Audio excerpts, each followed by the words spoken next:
Bien, bonjour à toutes et à tous. Nous allons poursuivre cette exploration de l'histoire de la conquête russe maintenant de la Sibérie, au sens large géographique, par l'extrême partie du territoire russe, du côté du bassin de l'Amour, voilà. Et donc nous nous étions arrêtés sur cette vue du grand festival qui se tient chaque année donc à Verskoyansk. En voici une photographie de cette jeunesse. J'avais dit qu'il y avait aussi des personnes âgées qui se trouvaient là. Mais il y a beaucoup de monde chaque année à ce festival.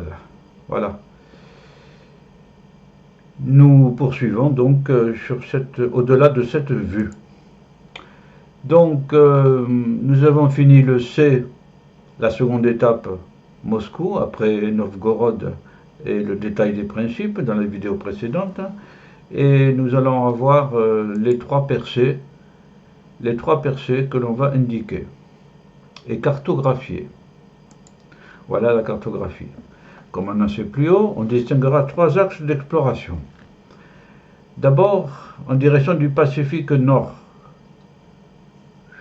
Ici, précisément la mer d'Ostok. Des deux en direction du Baïkal. Le Baïkal, le voilà. Il faut franchir des montagnes. Des trois en descendant l'Amour, en allant jusqu'à Vladivostok. Voilà. Donc voilà les trois grands axes de pénétration. On laisse tomber de côté les monts Tchersky, voilà, et Verskoyansk. Voilà. Commençons donc par le D1, la voie du Pacifique Nord. La mer d'Okhotsk. Vers la mer d'Okhotsk. En 1629, les Russes arrivent sur la Lena et soumettent les Yakoutes. C'est des batailles, hein. Ce sont des affrontements. Il y a mort d'homme aussi. Voilà. Et en 1632, ils ne tardent pas beaucoup, en 3 ans, ils fondent une ville, Yakoutsk, la ville la plus froide au monde. Ce qui n'empêche pas les habitants costauds de se doucher à l'eau froide pendant l'hiver dehors. Là, vous voyez, c'est autre chose que nous. Hein. Bon, voici Verskoyansk. Voici des types ethniques de la région avec des maisons en bois. Le bois est un isolant, hein, les Russes le savent depuis longtemps, comme les Canadiens aussi. Voilà. La ville la plus froide au monde. Il y a quand même un été, il ne faut pas l'oublier. Un été où il n'y a pas de neige, où il y a des fleurs qui commencent à fleurir au début. Et voilà. En 1647, les Russes fondent Okhotsk et arrivent ainsi, Okhotsk ici, et arrivent ainsi aux portes du Pacifique. Voilà les portes du Pacifique. Voilà le Kamtchatka, Sakhaline, l'île de Sakhaline, le Japon. Voilà des touristes au bord de la mer d'Okhotsk. Et le rivage, quelque part, je ne sais plus où. Cette vue est prise ici, là. Voilà.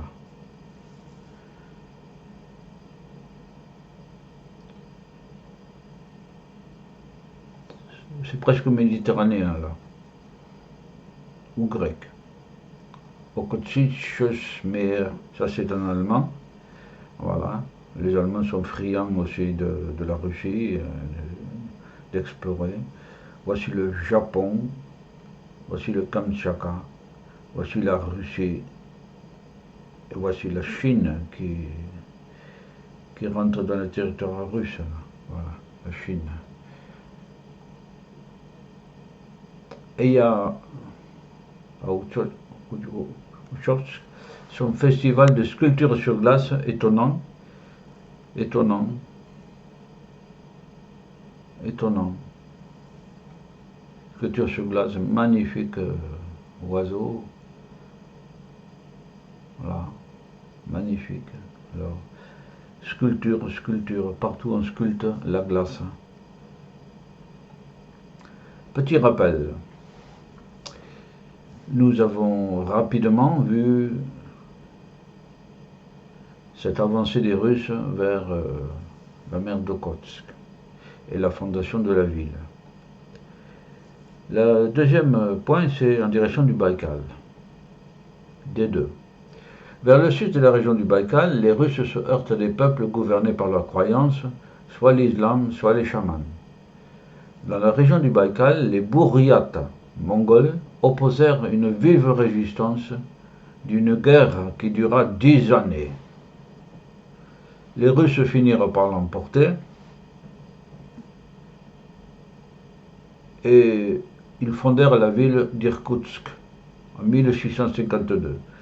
C'est vraiment une conquête comme la conquête de l'Est des États-Unis, le Far West, là, la conquête de l'Ouest des États-Unis, le Far West. Mais oui, dans les deux cas, il y avait des populations locales qui résistèrent beaucoup. Voilà, Irkoutsk, le Baïkal, ici. Voilà, Irkoutsk, ici. Il y a des avions qui font le trajet aller-retour sur Moscou pour Irkoutsk. Voilà Irkoutsk, des quartiers populaires traditionnels, en bois sans doute, des églises classiques russes, hautes en couleur. Et voilà une vue, une rue d'Irkoutsk. Voilà. Beaucoup de voitures, des gens, comme toutes les villes, comme toutes les rues dans le monde. En 1722, Pierre le Grand tsar, celui qui a fondé Saint-Pétersbourg, fit décapiter à Tara 700 indigènes qui avaient refusé de lui être fidèles. 700. Eh ben,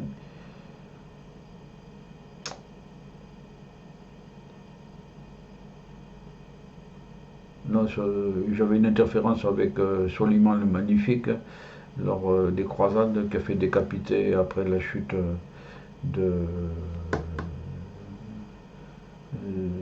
d'une cité chrétienne templière. Il a fait décapiter les derniers templiers devant lui qui refusaient de se plier à la loi de l'islam mais qui voulaient manifester jusqu'au bout la croyance catholique. Voilà. Bon, là c'est 700. Des Templiers, il y en avait beaucoup moins, quand même. Henri Troyat, de l'Académie française, Pierre le Grand, ça manque pas. Ce tsar qui a fondé Saint-Pétersbourg, je redis, est illustre. Il a rencontré Louis XIV aussi. Où est Tara? Eh ben, Tara, voilà la région.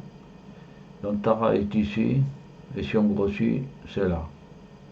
Et voilà la ville avec son église centrale, son écusson à zibeline et les maisons, roses d'ailleurs, la plupart du temps. Et c'est une ville qui est grande, hein, qui s'étend. Voilà, la ville de Tara. En 1782, Catherine II nomme des gouverneurs dans toute la Sibérie. La conquête est presque achevée. Il lui manque juste l'Amour, le bassin de l'Amour, l'extrême Grand Est. Sur ça, vous pouvez lire Hélène Carrère d'Ancos, que voici, sa tenue de secrétaire perpétuel de l'Académie française. Le livre est préfacé par Maurice Drouin de l'Académie française aussi.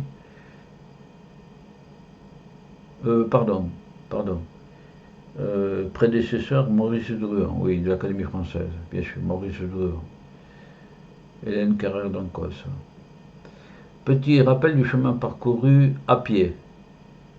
Oui, parce que beaucoup de gens, là, à cette époque, circulaient à pied, parfois à cheval, en descendant l'Amour. Maintenant, c'est la troisième direction, descendant l'Amour,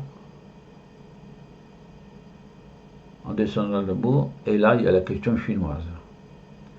Après 1650, les Russes s'avancent sur l'Amour. Le fait le plus marquant, c'est qu'ils se heurtent à la présence chinoise. Je vous recommande le film déjà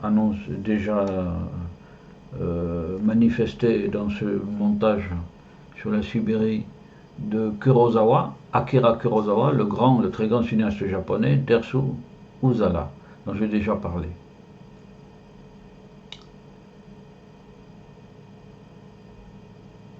Il y a de quoi marcher, il y a de quoi parcourir. Vue générale. Voici l'Amour, qui devient Argun par ici, qui a des affluents.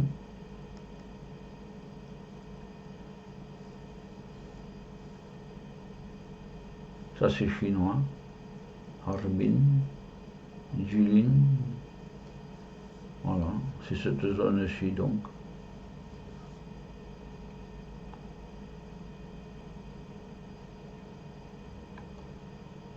Et le Baïkal toujours, qui se trouve là. Ils fondent la ville de Nerchinsk, où arrive le premier ambassadeur chinois. Alors on va voir Nerchinsk.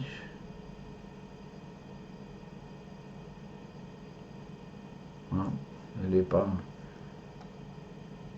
pas mentionnée ici sur cette carte. Tiens. Bon, Nerchinsk. En tout cas, voilà la ville, un bâtiment, un camion, des vaches, une vache avec un petit gamin,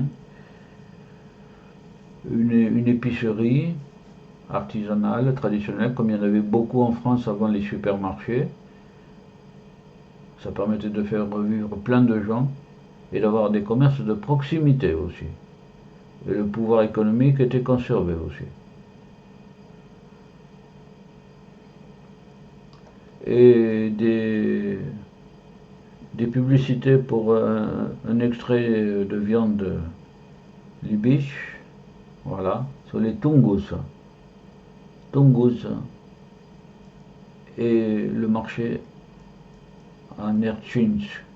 Pour dire aussi, si à l'époque de cette publicité, de cet extrait de viande, je sais pas moi, dans les années 1930-1940, eh ben, on s'intéressait beaucoup à faire reconnaître la Russie au lac de Baïkal.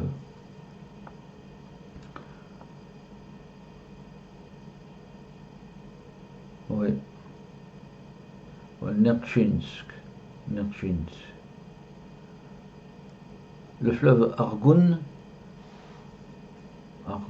voilà c'est un chinois là, sert de frontière avec la Chine. C'est l'un des deux confluents qui donne naissance à l'Amour. Voilà le deuxième là. C'est dans cette zone que se pose la question d'Albazine. Voici le fleuve dans cette région-ci. Voilà. Le fleuve avec des vaches sur le bord de la rive, là, pas très loin. Voilà. Le fleuve Argun. Et nous retenons ce nom d'Albazine pour nous y retrouver ensuite dans la vidéo suivante au début. Le Japon est ici, là. Voilà le Japon.